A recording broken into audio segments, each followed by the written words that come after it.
we are going to create a magnetic needle.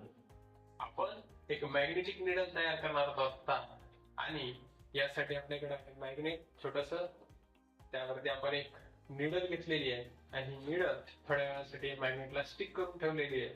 किंवा आपण जरी ही निडल यावरती या मॅग्नेटवरती रब जरी केली तरी या मॅग्नेटमध्ये या निडल मध्ये मॅग्नेटिझम तयार होणार आहे. आणि खरंच तयार झाला का मॅग्नेटिझम? आणि ही जी मॅग्नेटिक निडल आहे तिचा यूज आपण करत असतो डायरेक्शन शोज करण्याकरिता. ही जी मॅग्नेटिक निडल आहे हिला आपण या कंटेनर मध्ये आपण घेतलेले वॉटर, आणि या वॉटर मध्ये आपण एक छोटासा कागदाचा पीस टाकणार आहे, पेपर पीस टाकणार आहे आणि त्यावरती निडल ठेवणार आहे.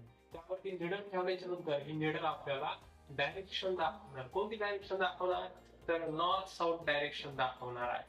North south direction. आणि नॉर्थ साऊथ कळायच्या नंतर आपल्याला ईस्ट आणि वेस्ट या डायरेक्शन सुद्धा लक्षात येतील लगेच. मग आता आपण या निडलला रब केलेला आहे, छोटासा पीस घेऊया आणि हा पीस पाण्यामध्ये टाकल्याच्या नंतर आता त्यावरती आपली ही निडल ठेवूया. मॅग्नेट वर नेऊन ठेवतो, त्यावरती ही निडल ठेवूया. निडल ठेवल्याच्या नंतर ती आपोआप रोटेट होऊन नॉर्थ साऊथ डायरेक्शनला सेटल झालेली आहे. मग आता आपण या निडलला कितीही डिस्टर्ब जरी केलं तरीही ती परत नॉर्थ साऊथ डायरेक्शनलाच सेटल होणार आहे.